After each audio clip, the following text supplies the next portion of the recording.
కళ్యాణ్ గారి లాగా విజయ్ దళపతి కూడా తమిళ్లో ఒక పార్టీ పెట్టారు. సేమ్ రాజకీయ రంగం అంటే సినీ రంగం నుంచి ఎట్లా వెళ్ళారు అట్లా అదే విధంగా. అయితే రీసెంట్ గా ఒక మీటింగ్ లో ఒక మాట అన్నారు, అడవిలో సింహం ఒకటే, నేను సింగిల్ గా కింగ్ లాగా వస్తానని చెప్పేసి. సో జనాలు ఎట్లా అంటే ఇండైరెక్ట్ గా పవన్ కళ్యాణ్ గారిని అంటున్నారు. ఎందుకంటే ఈయన పొత్తుని వెళ్ళాడు కాబట్టి. సో నిజంగా అట్లనే అన్నారా లేకపోతే నార్మల్ గా అన్నారా అనుకోవచ్చా? తలపతి అంటే ఈ తలపతి తలపతి అంటాడు ఆయన.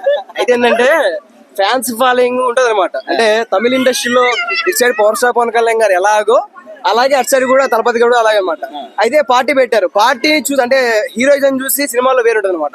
వెయిట్ ఎలా ఉంటుందంటే, నాకు కూడా మన ఓటుకి వచ్చింది, పవన్ కళ్యాణ్ గారికి ఓటైతే వేసాను. ఎందుకంటే ఒక సంవత్సరం ఓడిపోయారు, మిగతా వాళ్ళు ఎవరు గెలిచారు అదే పార్టీ. దాని ఇప్పుడు ఏదైతే కుటుంబ ప్రభుత్వం ఉందో నడుస్తా ఉంది, మంచి చేస్తాను కాబట్టి మంచి జరుగుతుందంటే ఎవరికైనా ఓటేయడానికి మేము ముందుంటాం అనమాట. అలాగే మన ఎన్టీఆర్ గారు, పాత ఎన్టీఆర్ గారు పోటీ చేశారు, గెలిచారు. అలా చూద్దాం ఉన్నాం. ఇది కూడా ఫైన్. అంటే ఇప్పుడు పవన్ కళ్యాణ్ గారికి ఎంత మంచి ఫ్యాన్ ఫాలోయింగ్ ఉన్నా కూడా గెలవడానికి ఒక 10 సంవత్సరాల టైం పట్టింది, నమ్మకం రావడానికి. అవును. మరి విజయ్ గారు కూడా నెక్స్ట్ గెలిచే అవకాశం ఉందా? ఆయన కూడా ఇంకా టైం పట్టే అవకాశం ఉందంట. టేక్ సమ్ టైం భయ్యా. ఎందుకంటే వాళ్ళ ప్రభుత్వాలు మనకైతే తెలియదు. ఫస్ట్ ఆఫ్ ఆల్ ఒక హీరో పెట్టాడు అంటే హీరో పరంగా సినిమాలు చూడడానికి ఎంతో మంది ప్రేక్షకులు వస్తారు. ఆ తలపతి గారి కాకుండా దాంట్లో మిగతా అభిమానులు ఎవరైతే ఉన్నారో వాళ్ళు కూడా వస్తారు. ఒక మనిషిని నమ్మాలంటే ఎంతో టైం పడుతుంది అనమాట. ఆ టైం పట్టిద్ది, చూడాలి మరి గెలుస్తారా ఏంటి సంగతి అని చెప్పి. విజయ్ గారు పార్టీ పెట్టిన ఫస్ట్ మీటింగ్ కి కొన్ని లక్షల మంది హాజరయ్యారు. ఓకే. సో మరి అదంతా కూడా గ్రీన్ స్క్రీన్ లో పెట్టి ఎడిటింగ్ చేశారని చెప్పేసి చాలా మంది అంటున్నారు. సో అది నిజంగా ఎడిటింగ్ అనుకోవచ్చా లేకపోతే జనాలు అభిమానంతో వచ్చారనుకోవచ్చా?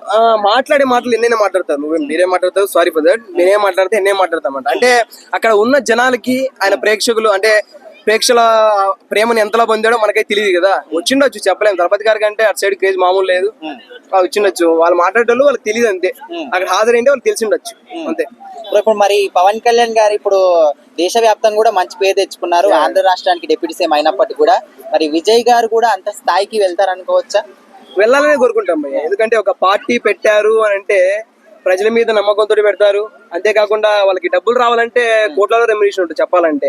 అవన్నీ అవసరం లేదు, ఇంత చూడాల్సిన అవసరం లేదు. నేను ప్రజలకు మంచి చేయాలి అని అనుకున్న ఒక గొప్ప వ్యక్తి ఆయన. చేద్దాం అనుకున్నాడు కాబట్టి జనాల్లోకి దిగాడు. డబ్బు కోసం అయితే సినిమాల్లో ఎన్నో సినిమాలు ఆడుతూ ఉంటాయి, నడుస్తూ ఉంటాయి. డబ్బులు మనీ డస్ నాట్ మ్యాటర్ అనమాట. డబ్బులు మ్యాటర్ కదా. అక్కడ ప్రజలకు మంచి చేయాలనుకుంటున్నారు, టైం పట్టింది. ఓకే, ఒక 10 years అయినా గెలిస్తే మంచి అయితే మంచిదే కదా. మన ప్రజలన్నిచ్చి మంచి చేయాలని కోరుకుంటాం. ఏపీ అయితేనేమి, టీఎస్ అయితేనేమి, సంథింగ్ ఎవ్రీథింగ్ అంతే.